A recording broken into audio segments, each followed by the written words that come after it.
Time for that fucking part we were all excited for. Are you ready? Let's start to raise the fucking roof. He's coming here all the way from Scotland, all the way from over fucking there. Into the stage. Bring it up, Matt Chalmers!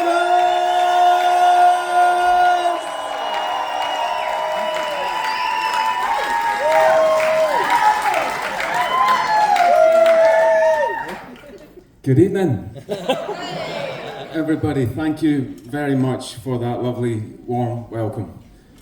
My name is Matthew. I come from Glasgow in Scotland, and that is why it's necessary for me to start things off very slowly. Please join me in putting your hands together for Oliver and Vivan, guys.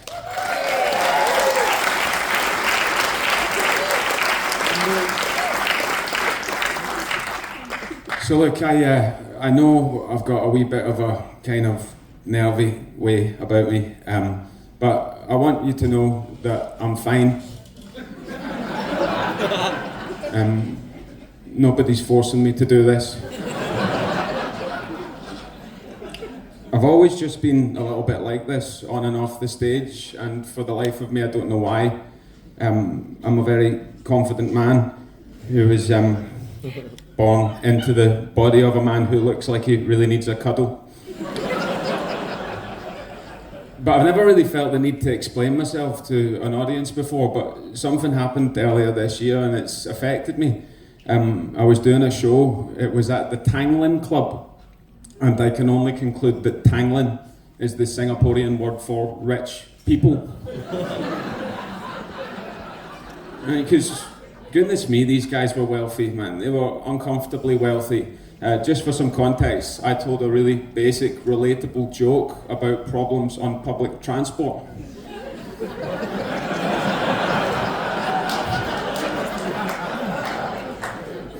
Nobody laughed. Anyway, I was in the bathroom after the show. I was just washing off my nervous notes, if you're interested. And I was aware there was a man who kept on looking at me. But every time I looked at him, he would turn away. Which is not entirely unusual, I suppose. I mean, I don't know if you guys know the rules in men's public toilets, but eye contact is strictly forbidden. Anyway, eventually he kind of bucked up the courage. He walked straight up to me with a purpose. He couldn't look me in the eye. So he focused loosely on my nose, which I didn't know was a thing. And he said, "I just wanted to tell you that I thought you were very funny." And I said, "Oh, thank you very much." And he said, "No, seriously, given how nervous, awkward, and uncomfortable you looked up there, I was really very impressed." And I said, "Well, thank you, I think." And he said, "No, seriously, I found it very inspiring." He said, "I know how difficult it must be for you to get up on stage and do that." He said, "Because I am autistic as well."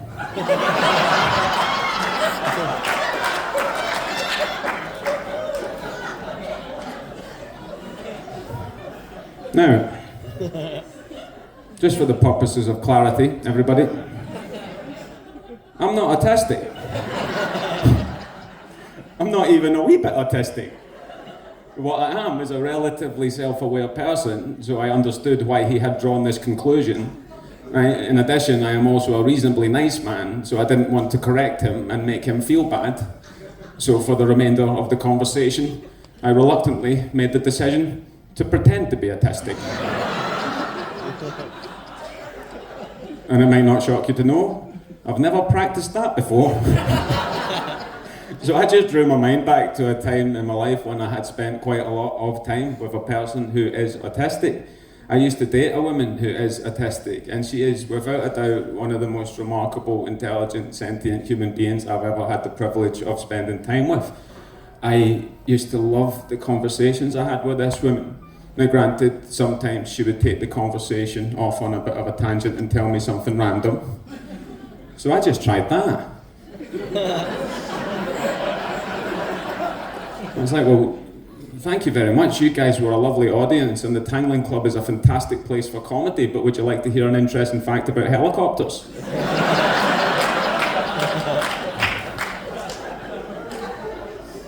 Anyway, I'm not autistic.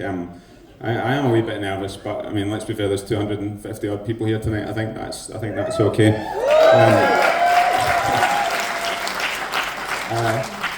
Just to go through the agenda, guys. I'm going to be up here for around about an hour, and I agree that's probably a bit too much, really. But don't worry, we'll get through it together. You've just had your break, but if anybody feels the need to go to the bathroom, please just stand up and go. The last thing I want is people sitting here feeling uncomfortable. I mean, let's be fair, there's a very good chance I will achieve that all by myself. But look, in my mind, the only way that we're going to get through a big long set is if we can establish some sort of a connection, right? And the only way I've ever known how to do that is by telling the truth, right? Because people connect with people. People connect with real, they don't connect with bullshit. But the trouble with the truth, of course, is it can be a little bit uncomfortable, right? So if that does transpire to be the case at any point, please don't worry. I know what I'm doing. Everything is going to be fine. Everything is going to be fine. The second one was for me. So look, I called the show People Person, partly because I enjoy irony, and secondly because, for the longest time in my life I really believed that I was one. Now, I was a wee bit awkward in school, and I don't think that will come as a surprise, but from the age of 20 to about 34, I really believed what I enjoyed doing was going out and being social and making connections and meeting new people and friends. But events in my life in the last few years have confirmed to me that whilst I obviously enjoyed that, that wasn't the priority. I was definitely there for the drinking. And and I know that sounds like a joke, but it's not.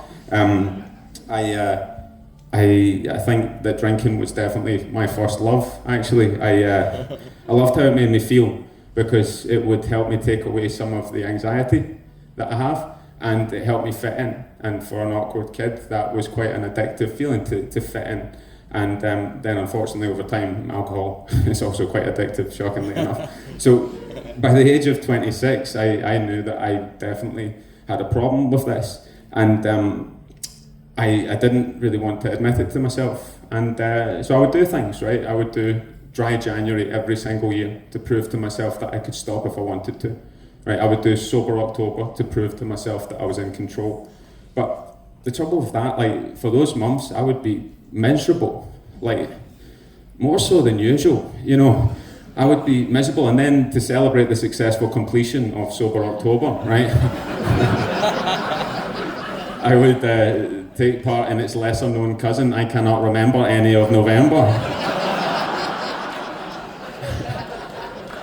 So that kind of defeated the purpose, So lockdown was a bit of a bad time, sitting there for 8 weeks in your house by yourself, doing stuff that you know is wrong, and kind of overwhelmed with this feeling of shame. And I think the only thing that was a bit of a hope for me was I didn't want to live like that. I wanted to change, I just didn't know how.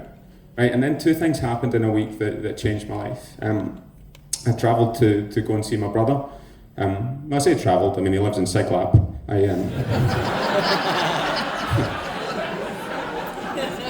I got the bus to Siglap. I think I laid that on a bit thick there. And he lives there with his wife and kids. And I went in, it was a Sunday, he was on his laptop. And I said, mate, are you working on the weekend? He said, no, I'm just updating my will. I thought, what a fucking weird family we are, man, really, Jesus Christ. But anyway, later in the day, he said to me, look, I've got a serious question. He said, if the worst was to happen to me and my wife, Stephanie, I said, mate, I know what your wife's name is. He said, if the worst was to happen, would you look after the kids? And this was a fairly crushing moment in my mind, because I knew I wasn't even looking after myself properly, so there's no way I could look after 2 kids. Especially these 2. I mean, I love them to bits and pieces, but these two would drive Mahatma Gandhi towards alcohol, they really would. Anyway, the good news is my brother's not an idiot, you know, he knew I couldn't do it either, so he'd asked a few other people as well. I was pretty low down on the pecking order for this position, you know. He'd asked our parents, he'd asked Steph's parents, he'd asked his best man. I think he'd asked the gardener, to be honest, like. I mean, I was never going to be in charge of these kids. Prince George will be King of England before I'm in charge of these children, right? But the thing was, it was a bit of a catalyst for change, because I thought to myself, how pathetic is it you couldn't look after your family in a hypothetical situation because of how you live your life? I mean, it was not ideal. And then I got lucky again because I got introduced to this organisation. It was called 1 Year No Beer. And it sounded fucking dreadful. Right? But it was founded by a Scottish man who proposed that if a problem drinker could remove alcohol from their life for 3 months, right, they could transform their existence. Now, I don't know why this man called it 1 year no beer when it was only a 3-month challenge. I can only conclude that maybe for Scottish people 3 months of non-drinking is a bit like a dog year, I don't know. Right, but I did it, and for the first time I approached a period of non-drinking with curiosity rather than disdain. I thought, you know, what can I achieve if I remove this demon from my life? And the answer was peace, like clarity of thought, less self-loathing. Still plenty, but less. So I saw that as a positive, so I continued. And the other day, 3rd of November, I got a notification from the 1 Year No Beer app, which I don't look at anymore. It said, congratulations, you are 2.5 years sober. And, oh, thank you.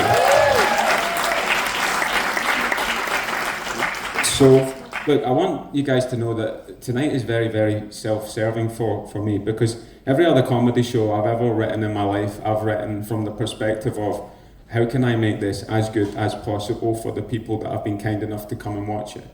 But I wrote this one for me because I want to take this problem that has lived rent-free inside my shiny head for the best part of like 13 years, and I want to acknowledge it because it's real and it's part of me, right? But then I want to make fun of it. And I want to belittle it. And I want to make it small because it still bugs me, and I want to move on from it, and I think this will help. So, I thank you sincerely for coming out. We're not finished, by the way. I appreciate you humouring me through that little bit at the start, which clearly wasn't comedy, and I promise you now I'm going to tell you some jokes. Thank you.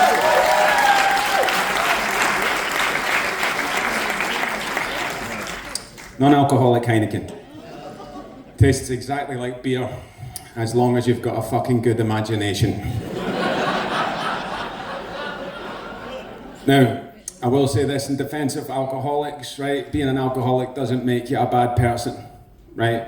There's much worse stuff you could be than someone who's got a problem with alcohol. You could be a racist person. You could be a sexist person. I'm sorry for pointing. You could be, you could be a vegan, right? I know a guy who's all 3 of those things, right? And he is the holy trinity of complete arseholes. He really is, right? Now, I'm sorry for picking on vegans there. I've got nothing against you. I just kind of wanted a segue. My sister's a vegan, right? And don't worry, we still love her. And I was with her recently, and I was in a particularly mischievous mood. So I tried to wind her up. I said, Rebecca, I think it's fantastic that you're a vegan, but do you really think it's a good idea that you're also making your son be a vegan?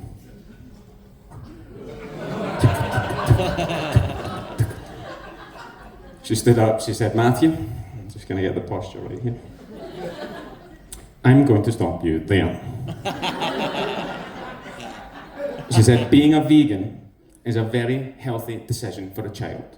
And I'll have you know that Cameron is in the top 1% of his height and weight categories.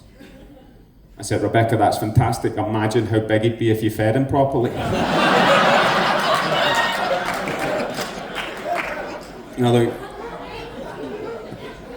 obviously I've got absolutely zero concerns about the health of my nephew. He's a lovely, happy, healthy, beautiful little boy. I do have more concerns about his general day-to-day safety though. I mean, let's be fair, he's already a little vegan child running around Glasgow with a posh name like Cameron. It's only a matter of time for this kid, it really is.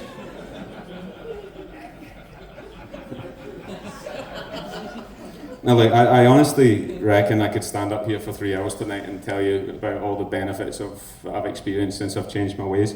But this isn't a TED Talk and you guys don't care. So, let's talk about some of the funny ones, right? I'm far less tolerant than I used to be now that I don't have copious amounts of Heineken flooding my veins at any given time. I feel like I used to be quite good at tolerating stuff. Like, and I don't mean like belief systems, ideologies and cultures and stuff. I just mean like general day-to-day bullshit. You know, I used to be pretty good at that. But I used to be, like, see, even if I was at a bar, right, and I had a beer with me, I could tolerate anything, right? I could deal with it if there was some kind of dweeb sitting next to you just chatting shit in your ear, just droning on. I could deal with it. I could wait for him to finish. I could go, glug, glug, glug. Feign empathy. Mate, you're absolutely right. What a shame. If it hadn't been for that freak ankle injury, you would be playing for Manchester United right now. I could deal with it, but now I struggle, man. Like, I got angry with an inanimate object the other day. That's not a good sign. Right, I was walking to work, as I do every day. I walked past this really, really noisy construction site. Right, it is so noisy you can't hear yourself think. But of course it's noisy. They're building a building. But I'm assuming it's a building that they're building. I can't see, because it's stuck behind a big grey curtain that says sound barrier on it. I mean, how many people were not paying attention in a boardroom one day when the sound barrier was approved for production? I don't know why you guys aren't angry about that, I really don't. Right, what about this one, right? Do you really think that the guy who does the voiceover for the Gillette razor blade adverts really believes the bullshit that he tells you? You know, every year they bring out a new Gillette razor blade, which according to them is significantly better than last year's Gillette razor blade. Which of course completely eclipses the performance of the previous year's razor blade. I mean, goodness me, guys, these razor blade scientists must never sleep. Always at the forefront of technical development. I mean, where was this sort of effort when we needed COVID fixing? Seriously. But the adverts are always the same, they're bullshit, right? The guy who does the voiceover. So, are you looking for the closest shave yet? If so, why not try the new Gillette Mach 3 Turbo Nitro Bitcoin Free Palestine 5000? Equipped with 15 razor blades and a handy one on the bottom so you can slit your wrists when you see how much it costs. I mean, it's bullshit. That's that guy's job. I mean, I don't know what his self-loathing level's like. I really don't. But the adverts are always the same. There's always just some big, handsome guy standing in front of the mirror in his towel, just admiring himself, just smiling as he effortlessly glides this blade across his clearly already shaven face. There's a woman nearby for some reason. She's particularly aroused by what she sees. She wanders into the bathroom, wetter than an otter's pocket, this woman. Drapes her arms around the back of him in a loving embrace, which is fine, but it's not an accurate representation of shaving as a man. Right, yes, you're in front of the mirror, yes, you're in the towel, there's very little smiling. You're just staring at this mess that you've created in the last 38 years of not really giving a fuck. You try your best to do the edges of your beard, but you were always shit at sticking between the lines with your colouring pencil, so you fucked that up. Before you know it, you've nicked your face, you're covered in blood, little bits of tissue paper. Your girlfriend's nearby, sure, but one thing's for certain, she's not aroused by any of this. She makes an occasional appearance in the bathroom, never to offer any love or support, just to give a quick spot check to make sure you've cleaned up the basin, you know. It's no good. And listen, I've got no problem when like Gillette use a celebrity to endorse the product. I think that's a really good idea. Right, a few years ago I saw David Beckham on an advert. Now Beckham, he's got a good beard, good stubble. I thought, well, if it's good enough for Beckham, it's good enough for me. So I got one. But 2 years ago, Gillette chose to employ the services of the Tottenham Hotspur attacking midfielder Heung-min Son, who comes from South Korea. Now I don't know how many men you've met from South Korea, but I wouldn't describe them as the beardiest of people.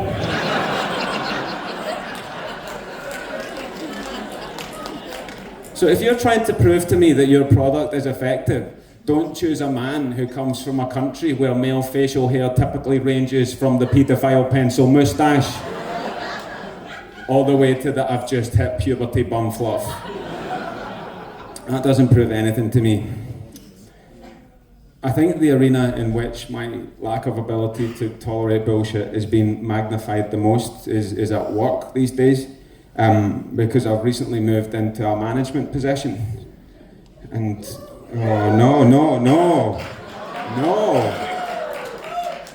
Are there any other managers in? Yeah. Listen to that, man. God bless us, everyone. Like, honestly, I'm struggling at the moment dealing with staff members who are abusing their MCs. Right? You know, in Singapore you get 14 days MC a year, medical certificates, and what that means is you can go to the doctor with the likes of a broken nail, right? And 2 minutes later you can leave the doctor with a high five and 2 days off. There is nothing easier in the world to obtain in Singapore than an MC. Here is a visual spectrum illustrating things that are easy and difficult to get in Singapore, right? MCs. A financial loan from a dodgy man who sends you an SMS. The room needs to be bigger. Permanent residence.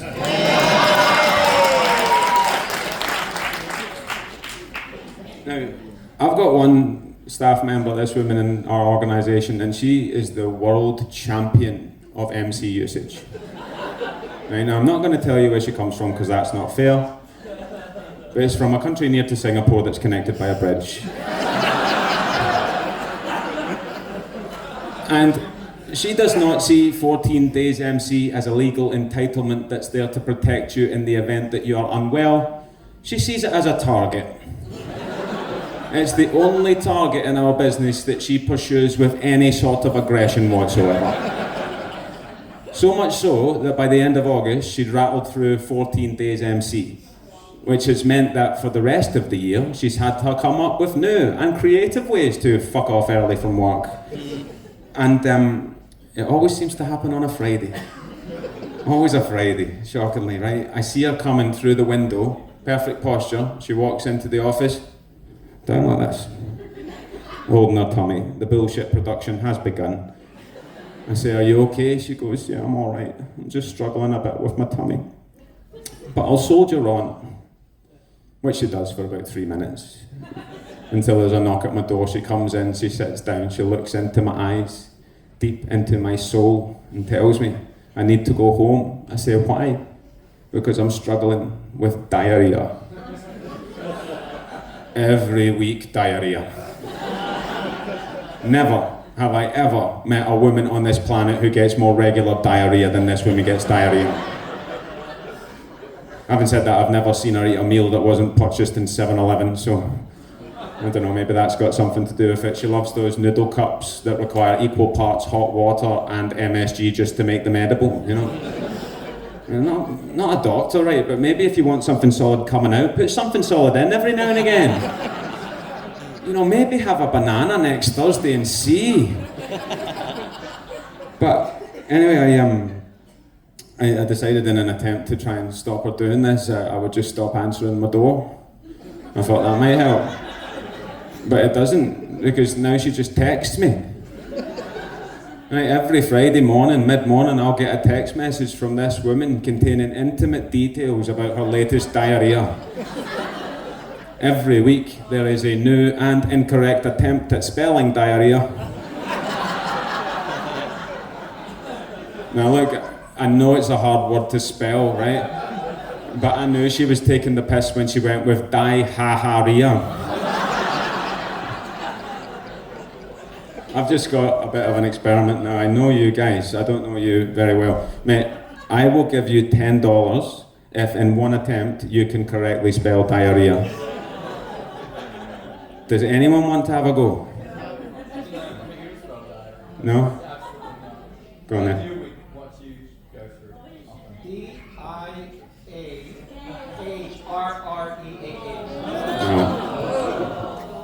It was a good try, mate. It really was.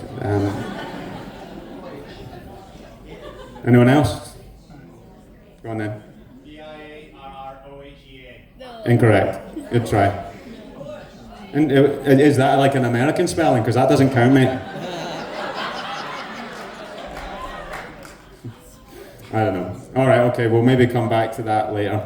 Like, I always I was brought up to believe that, you know, if you can go to work, you go to work, right? And let's be fair, in my 20s, right, I was self-employed, those beers didn't pay for themselves, right? I had to go, right? But if I have a kid, I'm going to absolutely guarantee, right, that that's the sort of attitude that they believe in. If you can go to work, you go to work, right? I don't have a kid though, right? But I do have 7 nieces and nephews. 7, right? My brother and sisters will just not stop having sex. With their respective partners, obviously. Now, I know you're not supposed to have a favourite niece and nephew, but I definitely do. There's this wee boy, right? He's 5 years old. He's called Harvey, and he is mad as a box of frogs. He's an absolute lunatic of a child, and I love him with all of my heart. Right? I was in the car. It was me, my mum, and Harvey. My mum is 72 years old. But she's a young 72, apart from in her own head. And one of the things she's always done is she's always got us just conversing and talking. She talks to you like you're an adult, even when you're a kid. I mean, she's to blame for this. This is why I like talking, right? But she said to Harvey, Harvey, she said, what do you want to be when you grow up? Now, Harvey thought about this for 3 seconds, which is the longest I've ever seen him go without losing concentration. And he said, Granny, he says, you don't need to know that, because you will be dead.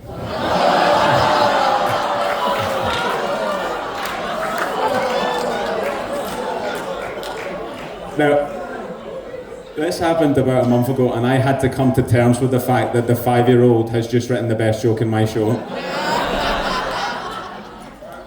Well, look, I don't spend enough time with my nieces and nephews to really expect to have that much impact on their behaviour, which, from what I've told you already, probably isn't the worst thing. But when I am in their presence now, I feel the need, it's my responsibility to set an example, right? Show them to try and be a decent human being, be kind, listen, be empathetic, be patient, try and help people, go out of your way, but not too far, right? Don't let people take the piss out of you, be assertive, be strong. Now, I know what you might be thinking, you know, like, well, Matthew, that goes without saying. And you might be right, I mean, but sometimes you'll see something and it confirms to you that we should never take for granted that people need education on their behaviour. For example, when you go to the MRT, sometimes you see a poster that's approved by the government that reminds you not to molest people.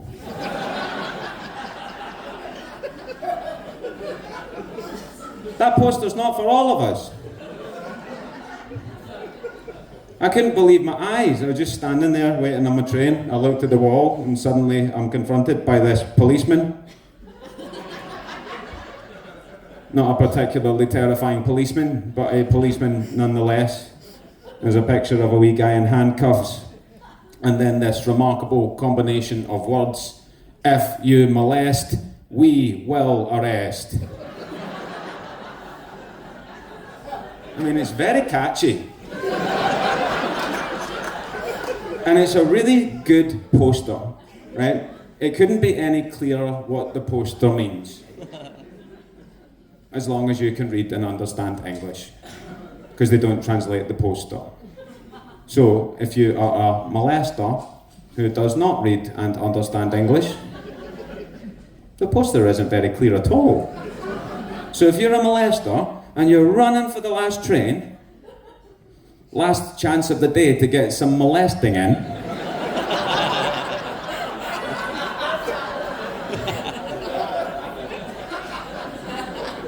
and you run past this poster, all you can reasonably conclude is, well, I'd better not high-five a policeman.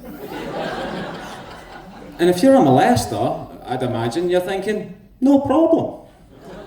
I wasn't even planning on high-fiving a policeman. I'm a molester. I do my best to avoid policemen as much as possible. Now this thing is, right, the government haven't overlooked the need to translate other key safety information on the train.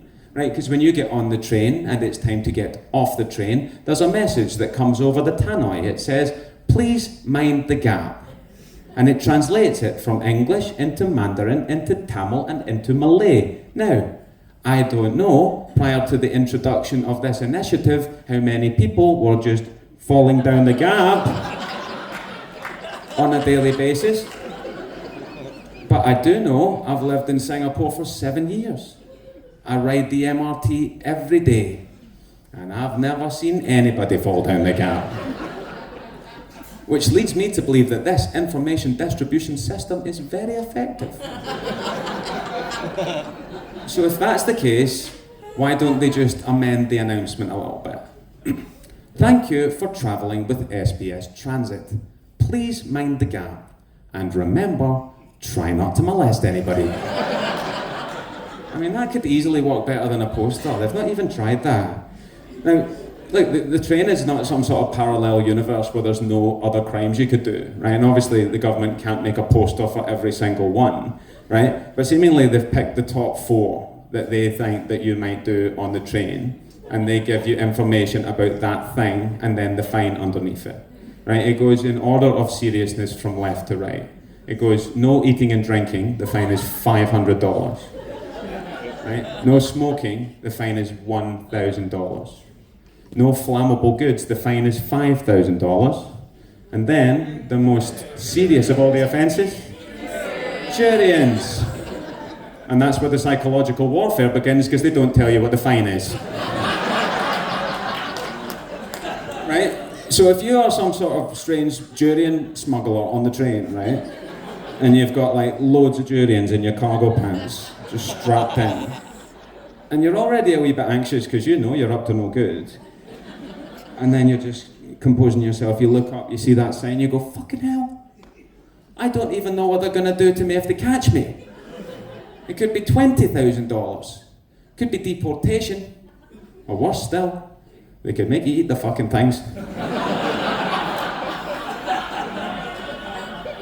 Now look, that was the intended reaction to that cheap little joke there, right? I told that joke once at a private event in front of 100 Chinese Singaporean people.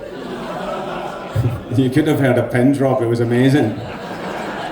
It was the most patriotic thing I've ever seen Singapore do. They're just all like, fuck you, Ang Mo.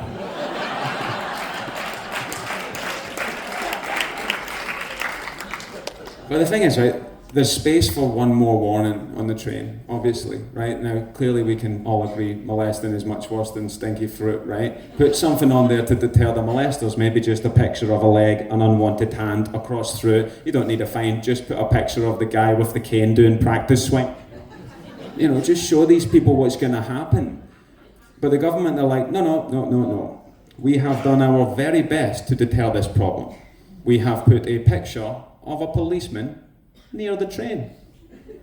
Now, I don't want to sound like a total smartass, but I can't help but think it might make a slightly stronger statement if they put an actual policeman on the train. And I know what you might be thinking, well Matthew, come on now, logistics, there's lots and lots of trains.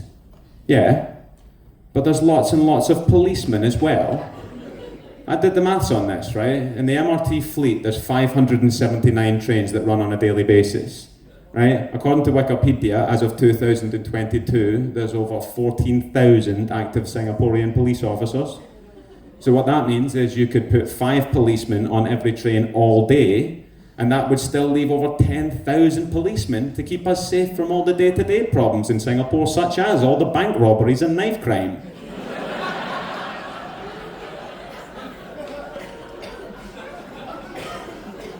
We might have too many policemen for Singapore, that's all I'm saying. I saw an amazing headline once, right? It's on my favourite website called Stomp.com. And Stomp.com is amazing, it makes me happy. The headline said, 3 tons of contraband was seized at Woodlands checkpoint. I thought, wow, that's bold, I wonder what they tried to smuggle in. 3 tons of illegal vegetables were seized. I mean, illegal vegetables, come on Singapore. No one's writing a movie about that. Now look, I don't have a problem living in a world where if you do something wrong, you get into trouble, right? I've got no problem with that. I do have a problem living in a world where just because I'm a man and X% of men are moronic and go around molesting people, every time I step on the train, I feel like a bit of a suspect, right? I do have an issue with that, and maybe it's my fault, maybe I've got a bit of a molesty face, I don't know. Right, but sometimes I get on the train and people look at me a bit funny, right? So I go, okay Matthew, overcompensate, what would the opposite of a molester do? Right? So the molester would be in amongst everyone with their hands out, so I go and stand by myself in the corner, right? I put my hands in my pockets, but not too far in because you could be accused of molesting yourself. And then I just wait. But then the train starts, so you've got to hold on, but don't hold on this way, that's foolish.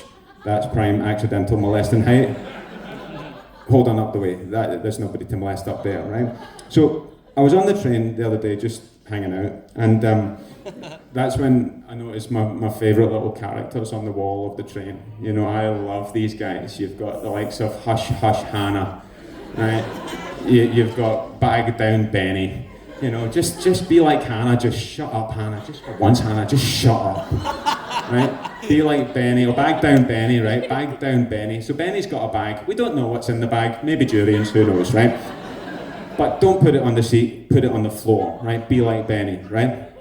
But is that a massive problem on the train? Bags on the seats, people being noisy? I don't know. I feel like there should be better characters to fix actual problems. There should be a guy called Have a Shower Sean. Right? Maybe someone to deter the molesters. Hands to yourself, Henry. I don't know. Just better characters. But the best character, of course, as we all know, is Stand-Up Stacey. You know, we all like Stand-Up Stacey. She's the best one. She's allowed a seat, but if she sees anybody in need, she will stand up. Be like Stacey. She's good. But I noticed something about Stand-Up Stacey earlier this year, and it's a bit delicate. So bear with me. The artist hasn't given her any hands. Her arms just end in stumps. And she's wearing a watch. I don't know how that stays on.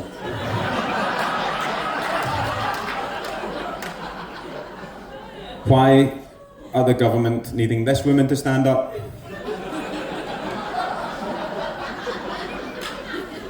Surely, if there's one person on this train who thoroughly deserves a seat,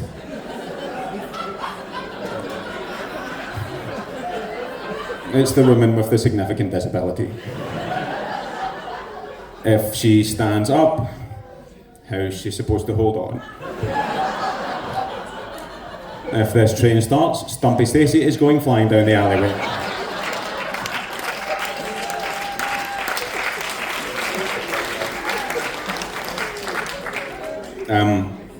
Look, I think it's obviously what you would do. You would stand up if there was an old person needing to sit down. But one thing's for sure in Singapore, the old people are very, very fit, right? They're very fit. Sometimes they don't need a seat. And I live in this place called Boon Keng, right?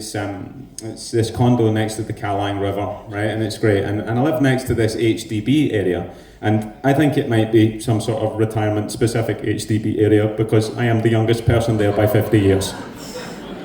But every morning I go out exercising. And it's one of my favourite things. You see so many old people out keeping fit. It's fantastic.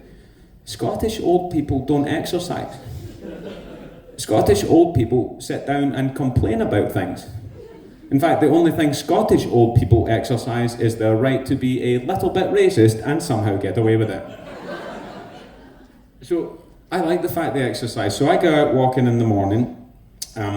I try to endear myself to the local population by giving them a surprise, right? Because I can speak a little bit of Mandarin, right? Which is a surprise given how Scottish people typically struggle with English, right? But I learned Mandarin in my gap year, right? I was employed by a Chinese school to move from Glasgow to Beijing to teach their children how to speak English. And that's an example of a joke just right in itself, man. But anyway, I go out in the morning and I say, ni hao pong yo, and they like it, they like me. And I'll go walking around this corner and I see my favourite bit of the walk is the same every single time, right? It's this, one of these outdoor gym areas. You ever seen these kind of outdoor gym areas? I kind of use the word gym loosely, it's as loose as possible sense, gym. Because, they're quite shit. It's just this assortment of different machines and stations that don't appear to offer the user any physical benefit whatsoever. Right? So you'll just look in and you'll just see an old man and he's just turning a wheel round.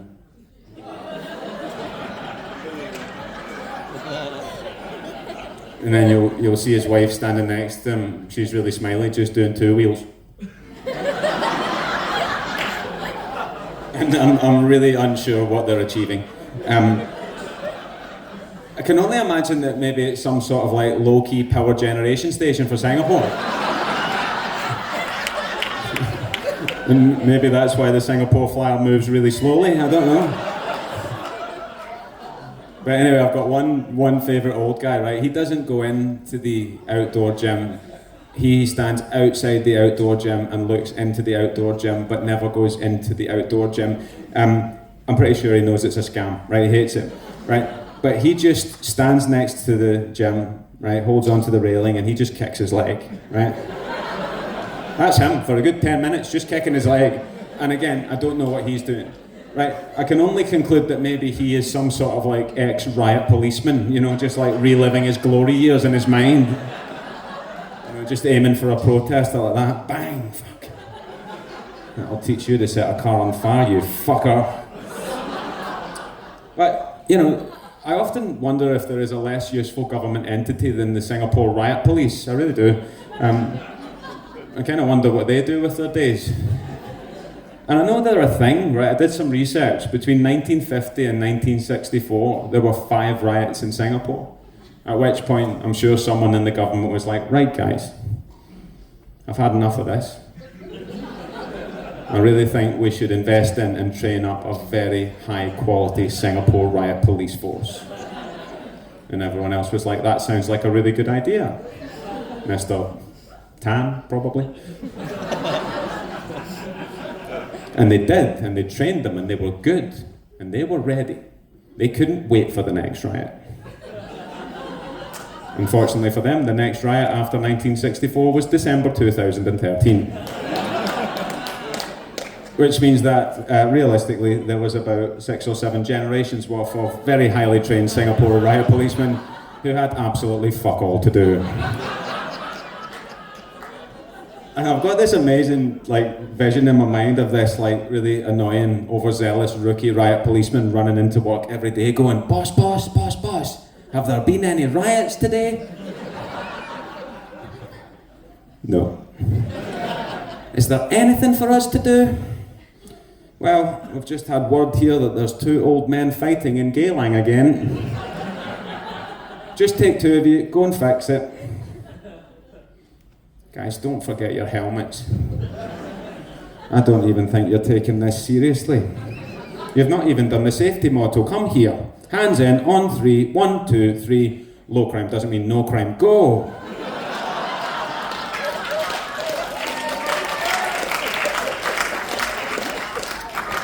Now imagine making fun of a country for it being so safe. How stupid is that, right?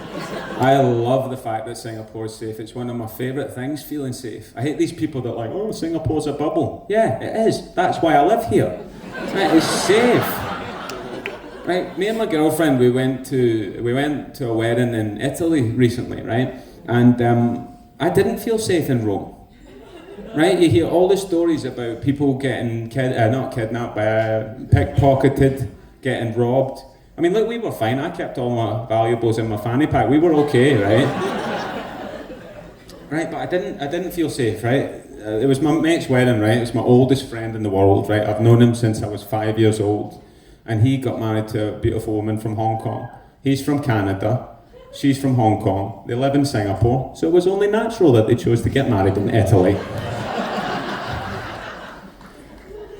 But it was a beautiful wedding, and they're quite an annoying couple because they're very good looking, right? My friend's always been good looking, and I hadn't seen him in many years, and I was kind of hoping that he was maybe going to have aged poorly. You know, you can always hope. And but he hadn't, right? He'd gone grey around the edges, and for some reason it made him look better. I mean, I'm going a wee bit grey in my beard, and I'm just giving off Badger vibes. That's all I've got, right? But my friend, right, he looks, I'll tell you who he looks like. He looks like Ben Affleck, right? Well, to be fair, hang on. Not peak Ben Affleck. Right, do you remember when Ben Affleck was going through his divorce and he was drinking too much and he was a bit tired and a wee bit fat? That's the Ben Affleck that he looks like, right? I mean, he still looks like Ben Affleck. It's still a compliment, right? But the wedding was good, and I've actually been invited to more weddings than I ever have done in my life recently. I think it might be my age, or maybe that my friends realise I'm less of a threat to their free bar now, I'm not sure. But I was at another wedding, right? I've got a friend from Norway. He got married to a woman, she's Chinese Singaporean, and the Norwegian leg of the wedding was in Norway in the summer. Beautiful, I've seen the pictures, picturesque, lovely. But the Singaporean leg of the wedding was a different level. It was at none other than the Raffles Hotel. And I was invited, and I was honoured, initially, until I started to calculate just how much their generous invitation was about to cost me. Because on the invitation it said ultra smart, right? I don't have a suit. I mean, well, I do have a suit, but I bought it 5 years ago, and for reasons we won't go into, it no longer fits. So I needed to get a suit, right? So I went to this tailor. I had a very strict budget in mind, which I blew through almost instantly when he introduced me to the wonders of Italian wool. This must have been some fancy Italian sheep, man. Before I knew it, I had the trousers, the waistcoat, the jacket, a tie, a shirt, shoes, belt, cufflinks. I'd spent almost $1,900 on this outfit. It would have been literally cheaper if they'd invited me to the wedding in Norway. But anyway, on the invitation it said, "Come, share in our happiness," right? Sharing in their happiness was significantly reducing my own happiness. But I reconciled it in my mind. I said, right, Matthew, come on, you're not spending $1,900 on the wedding, you're spending it on the suit, and you can wear the suit again. So all you need to do now is just get them a nice, modest gift, and that'll be fine. But my friend said, Matthew, this is a Chinese wedding. Right? You don't turn up with a gift, you turn up with an envelope that contains the exact amount of money that somebody else has determined that you going to the wedding is going to cost the bride and groom. Not the most romantic notion I've ever heard, but certainly a pretty Chinese one. So before I know it, I'm on this website, right? It's an alphabetized list of all the hotels in Singapore, right? And then down the right-hand side, it's got a dollar amount, right, for what you would cost the bride and groom at that hotel. So I started at the top, and I said, and that's $260. I thought, fucking hell. Raffles is much better than the Andaz. This is only going to get worse, right? We go down a few more, we're at the Fairmont, 310. Why couldn't they have chosen this Hotel 81, you know? That one was very reasonable, but I gets down to the Raffles Hotel and it's $370, right? I almost fell off of my bed. I was spewing. Until my girlfriend said, listen you, stop being miserable, stop worrying about the money, right? Which is rich, coming from her. Right? My girlfriend comes from India, and I'm trying to think of the politically correct way to phrase this. I don't think the words exist. She's tight as fuck when it comes to money. Right? Every penny is a prisoner, every rupee must remain, right? It's very rich. So she says, stop worrying about the money, right? Well, at least I think that's what she said. I'd definitely stop listening. I was busy looking at the back of the invitation, seeing if there was any terms and conditions. Maybe I could get out of this by using an MC or something, I don't know. But anyway, I reconciled it in my mind again. I said, look, Matthew, this is an amazing cultural experience. It's your friends. Stop worrying about money. You'll be treated like a VIP. It's the Raffles Hotel. And sure enough, I got there. I was welcomed by the concierge, who was dressed like a pirate for some reason. He escorted me up to the Jubilee Ballroom, where I entered this queue. It was me, all the other guests, and lots of Chinese, Singaporean people. So I'm kind of looking at the queue to see what's going on. At the end of the queue, there's a table. Behind the table is an old man. Behind the old man, he's got a pen, a registry, and a box. And seemingly what's happening is, you go up, you say hello, you sign your name, he takes your envelope, puts it in the box. That's the system. So I go up, I gave it my best, ni hao pong yo. He wasn't impressed. I signed my name, he took the envelope. Old man opens it up, starts counting the money. As if I'm some sort of cartoon stereotype of a Scottish cheapskate who's trying to cheat them out of the wedding. I've come here for a VIP experience, and I am getting racially profiled by an old Chinese man. I mean, the only thing he didn't do was hold it up to the light to see if it was counterfeit. Never been so offended in my life. So that was me. I was in a bad mood. I stomped around the ballroom trying to find my seat. I'm on table number 29 of 30. I've barely made the fucking cut for this wedding. I'm so far away from the head table, I can't even see what's going on. And then it starts to dawn on me, right? There's no way that me being at this wedding has cost anybody $370. No way. I don't drink alcohol. You can't drink $300 worth of Diet Coke. It doesn't count. It doesn't, no way. Right? And when it came to the food, I mean, the reality is I am a stereotype of a Scottish man because I can't handle Chinese food. Right? I can't even use chopsticks. I was a waste of time. And to make matters worse, right, they'd sat me next to one of those wedding guests who loves wedding small talk. You know, those guys. So, Matthew, how do you know the bride and groom? I'm like, mate, I can't remember, but I wish I'd missed the fucking bus that day. I really do. But eventually, I was waiting on the bride and groom coming in, and I was just checked out emotionally, just doing maths in my head. I'm like, 30 tables of 10. 300 guests. I don't think I even know 300 people. I can tell you one thing, there certainly won't be 300 people at my wedding. And I thought, what am I talking about? I very much hope to get married to a woman from India. Of course there will be. There'll be 300 people on the substitutes bench for my wedding. And then the math started again. 300 people have turned up tonight with an envelope containing roughly $370, which means around here somewhere, there's about $115,000 in a box being guarded by one old Chinese man. These criminals shouldn't be doing vegetable smuggling, they should be doing Chinese wedding robberies. All you've got to do is overpower and outpace one old Chinese man. That's much easier. But I had amazing cultural experience, I really enjoyed it. And randomly the next day I had another one because I was at a child's first birthday party. I was invited, I wasn't just looking through the window. It was my friend, right? My mate is Chinese, his wife, she's Chinese, the baby, Chinese, right? What did you think I was going to say? But anyway, it was quite an interesting thing. There was lots of other Chinese parents there, so you can imagine the conversations between them were quite competitive. Your baby's very good at crawling. How old is he? 13 months? Oh. My baby was walking at 12. was the sort of thing that was going on. But then the dad gets all of our attentions and he said, look, it's time for the tradition. Now he said the name of the tradition, I can't pronounce that name, so it was a tradition, right? And seemingly it's something to do on a Chinese baby's first birthday, right? They put the baby on the floor, right? They surround the baby with all these different items, right? And each of these items represents a different career that that baby might do, right?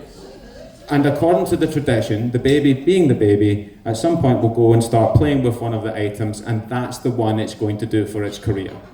Which is fascinating. And of course, completely fucking mental. So anyway, I was looking down the items. They've got like a gavel to represent law. They've got an abacus to represent business. They've got this little toy doctor's kit to represent medicine. Now, sure enough, the baby starts clawing around and goes over to the doctor's set, right? He starts playing with this little toy plastic syringe. It was like a water pistol, right? At which point the dad reacted as if he'd just won the Champions League by himself. He's like, fucking come on. Matthew, look, my little boy is going to be a doctor. And I thought that was fantastic optimism. The Chinese dad surveys this situation and concludes that it means his little boy is going to be a doctor. If I saw my little boy gravitating towards a syringe, I'd think, oh no.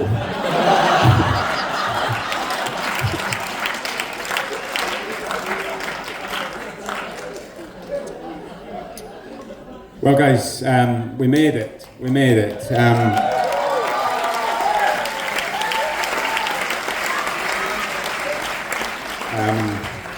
Look, I feel quite relieved. I feel quite happy. I thought I might. I didn't know what I was going to say at the end. I didn't know if I would get here. I just want to say thank you. Thank you for coming out and spending time here tonight. Thanks.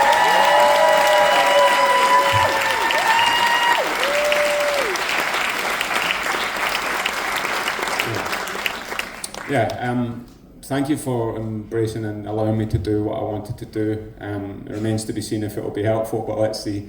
Yeah, thank you for being part of something that's brought me quite significant joy. Until next time, thank you very much. Cheers.